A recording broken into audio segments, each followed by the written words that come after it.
Alors bonjour, alors comme je l'ai déjà dit, on va faire le commentaire d'un texte. Et on a commencé dans la séance précédente par l'étude et l'analyse d'un petit texte, rappelez-vous, un repas de misère. Et je vous ai dit que je vais vous apprendre comment faire le commentaire d'un texte. Pourquoi? Parce que dorénavant, c'est-à-dire à partir des classes à venir, c'est-à-dire le deuxième cycle, vous allez être obligé de travailler le commentaire d'un texte. Alors, nous avons ici, on va faire le commentaire de texte en deux étapes. Aujourd'hui, on va voir le plan du commentaire parce que je ne peux pas rédiger un commentaire si je ne fais pas le plan. Et le plan est basé justement sur l'analyse du texte qu'on a déjà faite. Bien, donc aujourd'hui, on va voir le plan seulement. Alors, le plan, d'abord les parties du commentaire. Quelles sont les parties que je trouve dans un commentaire? C'est comme la dissertation, comme la rédaction. Il y a l'introduction, le développement et la conclusion. Alors aujourd'hui, on va voir le plan du commentaire.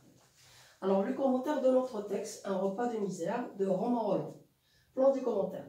Alors dans le plan du commentaire, on a toujours trois grandes parties. Un grand premièrement, deuxième et un troisième. Et dans chaque partie, il y a des sous-parties. Alors là, on doit toujours présenter la présentation de l'extrait dans l'œuvre. Nous, on a lu un extrait de l'œuvre, donc on doit quand même parler de cette œuvre, de l'auteur, brièvement. Alors, dans cette partie, on a trois sous-parties, l'œuvre et l'auteur, c'est-à-dire je vais présenter l'œuvre de l'auteur et l'extrait dans l'œuvre. Deuxièmement, je vais présenter le sujet de l'extrait, c'est-à-dire de quoi parle l'extrait. Et là, on parle d'une famille qui vit des moments de misère, rappelez-vous. C'est le sujet, c'est le thème. Troisième partie, une description émouvante. Parce que dans le texte, l'auteur a fait une description qui touche un peu les sentiments du lecteur. C'est-à-dire la description d'un repas. Comment se passe le repas chez des familles qui traversent justement la misère. Bien. Deuxième grande partie, registre et ambiance du texte. Alors le registre d'un texte, attention, ce n'est pas le registre du langage, c'est le registre du texte. Alors un texte, il peut se présenter sous plusieurs registres. On va faire une séance sur les registres. Vous connaissez déjà le registre comique dans le théâtre, le registre tragique, oui, le registre aussi lyrique. Il y a d'autres registres qu'on verra plus tard, mais on va nous contenter du registre qui nous intéresse aujourd'hui. Alors on a ici le registre lyrique. Lyrique, ça veut dire, à travers le texte, je fais réveiller chez les lecteurs des sentiments. Donc le texte est émouvant. Alors je vais relever justement le registre et l'ambiance, c'est-à-dire dans quelle ambiance se passe cette scène, ce repas. Alors, une scène lyrique, c'est-à-dire il y a des sentiments. Dans l'ambiance, il y a le jeu des inégalités. Et là, vous l'avez senti dans le texte. Le père qui prend la moitié du plat, parce qu'on le sert le premier, il est servi le premier. Et les autres n'ont que l'autre moitié. Donc, c'est quand même injuste, c'est inégal.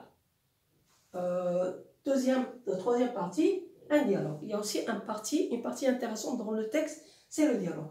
Un dialogue émouvant aussi entre la mère et son fils. Lorsqu'elle lui sert le repas, et il dit « rien qu'une maman, rien qu'une pomme de terre ». Oui, elle lui dit d'en prendre deux, mais elle lui dit « non, rien qu'une ». Bien, donc c'est un dialogue qui est émouvant, qui réveille en nous des sentiments de compassion, de pitié, de partage, si vous voulez. On arrive à la troisième partie, interprétation du lecteur. Alors, quand on lit un texte, il y a bien sûr, je l'analyse, je le comprends, je l'analyse, je relève le sujet, le thème, et puis je donne mon avis, j'interprète le texte à ma manière. C'est-à-dire, que ce que j'ai compris à travers le texte. Quel est le message que j'ai compris? Donc, je l'interprète. C'est la troisième partie. Alors, je dois relever dans le texte l'intention de l'auteur, c'est-à-dire pourquoi l'auteur a écrit ce texte, quel est son objectif. Alors, lui, il veut sensibiliser les gens aux problèmes sociaux comme la misère. C'est un problème qu'on trouve dans la société. Oui. Deuxième partie dans mon grand 3, l'effet sur le lecteur. Justement, cette intention, ce texte, il a laissé chez le lecteur une impression, il a laissé des sentiments. Alors, c'est une situation, la situation dans laquelle se trouve la famille aussi est aujourd'hui en train de prendre un repas de misère. Elle intrigue et émeut le lecteur. C'est-à-dire, c'est comme si le lecteur se trouve lui aussi coupable. Oui, quand vous, par exemple, il y a des familles dans la société, comme je l'ai déjà dit, qui mangent à l'infini, qui ont tout ce qu'il faut, mais il y a des familles qui manquent. Donc, lorsque je vais regarder, moi, ces familles de misère, je vais quand même me sentir responsable. Pourquoi est-ce que les autres n'ont pas, alors que moi, j'en ai plus? Donc, je dois apprendre à partager avec les autres. Donc, ça intrigue le lecteur pour le faire réagir, justement. L'auteur intrigue le lecteur pour qu'il réagisse. Peut-être qu'il va trouver une solution, lui. Troisième partie, dans la troisièmement, un récit. C'est-à-dire, d'après le lecteur, c'est un récit qui présente une problématique. Et la problématique ici, c'est la misère, c'est la pauvreté dans des périodes différentes de la vie d'une personne. Donc, c'est un problème auquel on doit quand même réfléchir et auquel on doit trouver une solution. Là, c'était le plan. Alors, la prochaine fois, on va rédiger l'introduction, parce qu'il faut une introduction. On a dit 3 parties, l'introduction, le plan du développement et la conclusion.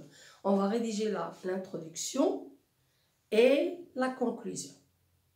Et après, on va rédiger le développement à partir des éléments du plan. Donc, je vous conseille de suivre successivement ces leçons. C'est-à-dire, on a vu dans lire l'analyse d'un texte. Aujourd'hui, on a vu comment faire le plan du commentaire. Dans la troisième séance, on va rédiger la conclusion, l'introduction et la conclusion de ce commentaire. Et dans la quatrième séance, on écrira le commentaire en entier pour le relier à la conclusion et à l'introduction. Bien, alors j'espère qu'on a compris le plan. Je vous conseille de faire la même chose avec un autre texte. Essayez de vous entraîner et à la prochaine fois.